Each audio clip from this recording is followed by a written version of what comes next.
Hello, I'm Paul Innes, Professor of Shakespeare Studies, and welcome to my channel Shakespeare for All. Today we'll be talking about Othello.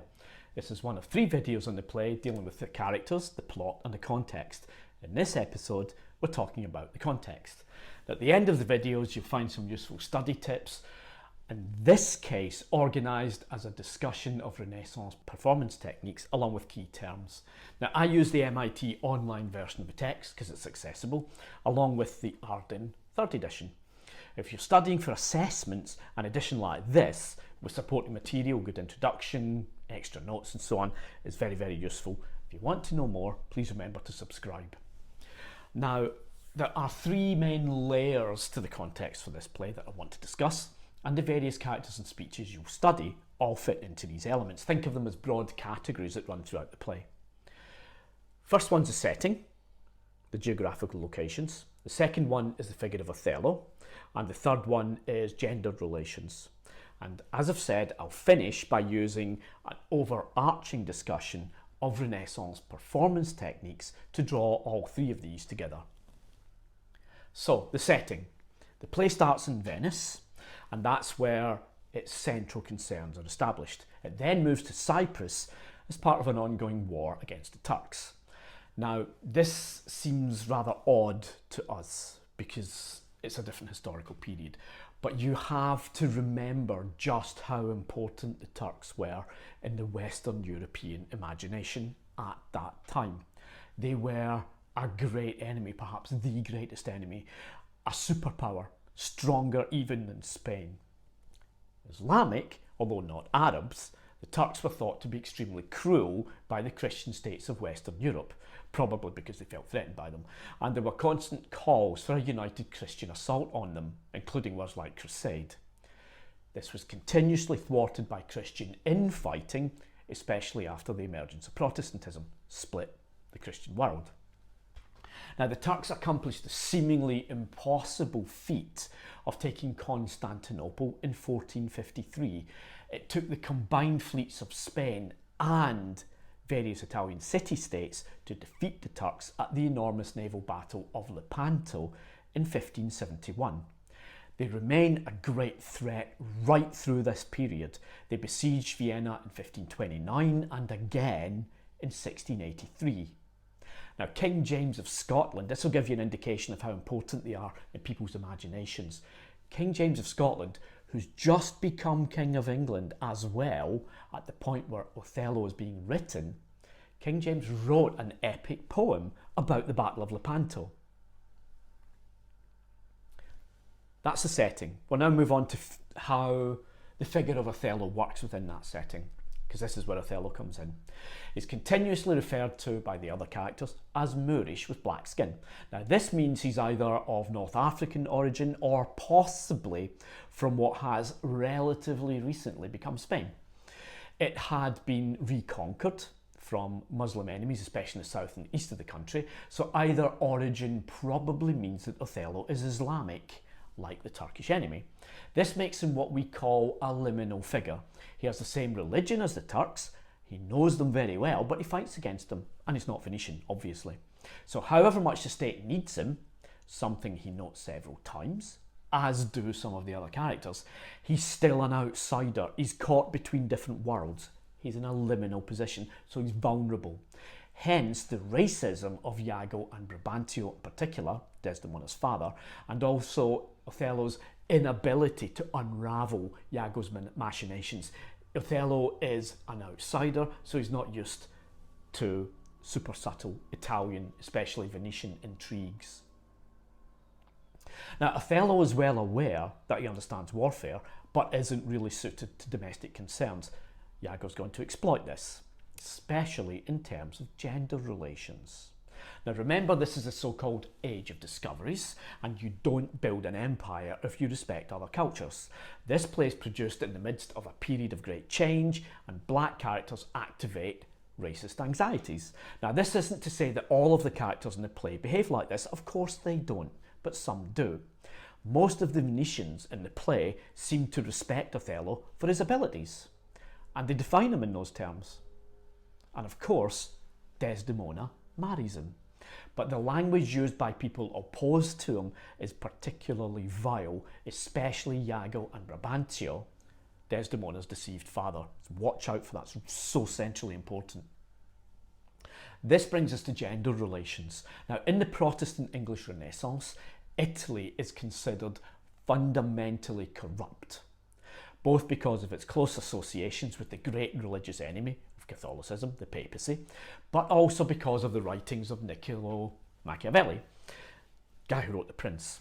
The Italian city-states, to the English, seemed to practice the most cynical kinds of power politics in a moral and ethical vacuum.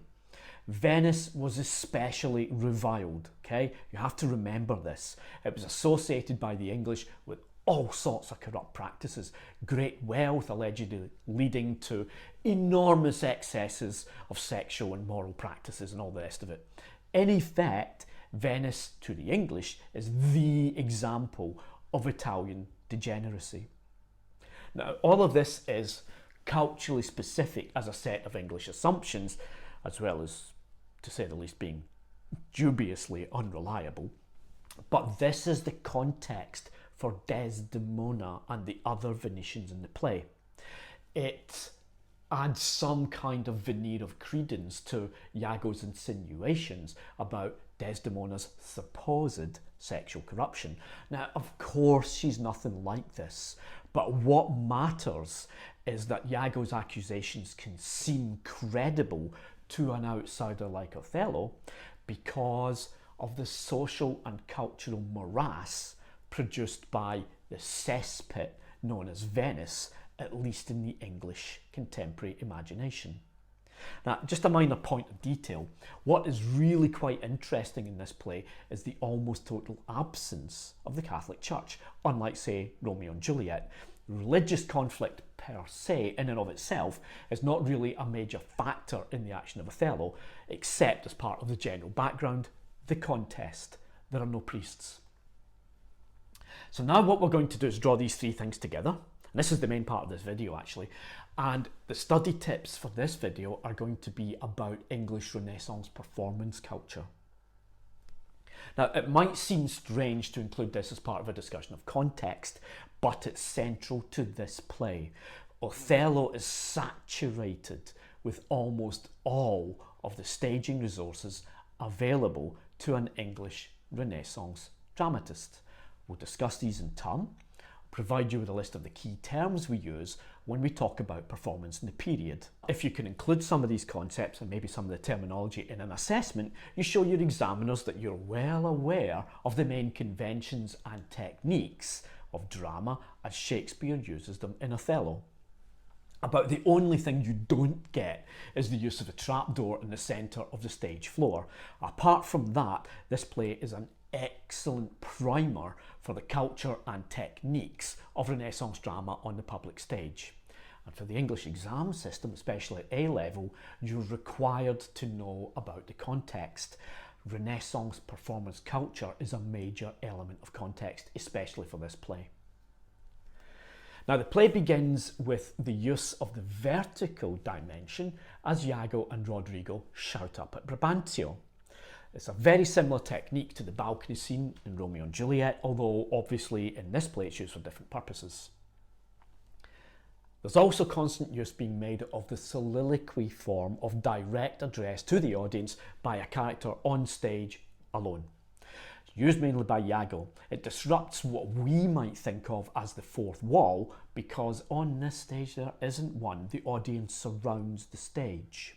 Not physically possible for there to be a fourth wall, so this drama interacts with its audience. Iago's soliloquies are a prime mechanism for doing that. It also means that he manipulates us as much as everyone on stage. The play also has some excellent examples of split staging. By that I mean different parts of the stage being used simultaneously for different purposes. Example, Act 4, Scene 1, Iago is manipulating Othello from the prime on-stage position. Othello's dotting about the edge, effectively doing what Iago does the rest of the time, but badly. He's in hiding. Othello's hiding while Iago interacts with Cassio and Bianca. Othello comments on this directly to the audience and of course gets it wrong. He misinterprets it because he's been set up to do so by Iago. This is a very specific use of the aside. It's a comment to the audience by a character on the stage. The convention usually is that the comments are unheard by other characters, but in this case, Iago knows that Othello's going to talk to the audience and get it wrong. He's effectively controlling the directing. Iago's the director of the play, pretty much. One element that we have to discuss is what we call emblematic stage practice. This is where something acquires a significance well beyond what it means in and of itself, and in this play, this is Othello's focus on his handkerchief. It's an excellent example of Renaissance emblematic staging. Neither Othello nor Desdemona pays much attention to it when she drops it and he tells her to leave it be, but they forget about that and Othello invests it with far more significance later. It's almost as though he's looking for a focus for his accusations about Desdemona's fidelity or lack of it, and that does the job. This is not psychologically coherent, it's emblematic. Another technique that this play uses is prose. Speeches are conversations delivered in normal language, not poetry. It usually denotes either privacy or the dealings of normal members of society, i.e. not the nobility, because they don't speak poetry. In this play, you'll see that when Iago is manipulating Roderigo on the stage, it's in prose. It's a way to vary the terms of the exposition, and it signifies privacy and plotting and planning. The exposition, I keep using that word, process that reveals elements of the plot and the way they relate to one another. A lot of the time, this is very, very carefully managed by Iago. He tells people what he knows he wants them to hear and what he thinks will work.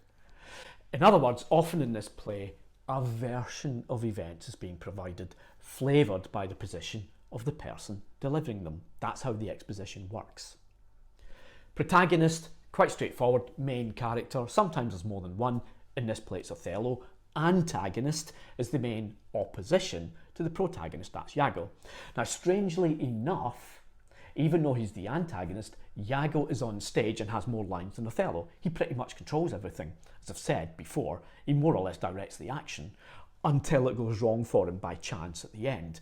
Othello is the named protagonist, but for the main central part of the play, he is enacted upon by Iago and is relatively passive. Iago does all the dealings. I use that term Machiavelli. It's derived from the name of the Italian political theorist Machiavelli, who wrote The Prince. It's a stock character on the English Renaissance stage, and Iago is the supreme example of the type. Deeply cynical arch manipulator, will do anything to get what he wants, and it doesn't even matter why he's doing it. Motivation's irrelevant. Another term which I've used several times in various videos is reportage. It's a term I invented. It's not very good, but it refers to a logic of off-stage representation, and by that I don't mean it's just a comment, something happens off stage or somebody's doing something off stage.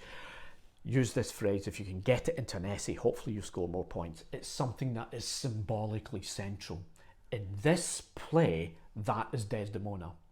All of the men in the play, up to the middle of Act 1, Scene 3, define her in different ways before we even see her. That signifies to the audience, it's a form of reportage, it's symbolically central. What this woman means matters. Right? It's not just an off-the-cuff remark, it's central, massively important. Remember also, to do with that, the importance of cross-dressing. It's illegal in this period for women to act on the public stage. There are indications they performed in other ways, as musicians, singers, dancers, acrobats and so on, but they were not allowed to act roles publicly. Now this means that every single part is played by a man, including Desdemona, okay? When she defends herself in front of the council in Act 1, Scene 3, it's a man doing the talking. It's layered presentation. This is a doubled awareness that a role is being played, and that reinforces the fact that Desdemona is being defined in accordance with masculine dictates. It's a masculine culture defining what it is to be a woman. That is reinforced by the fact she's been played by a man anyway.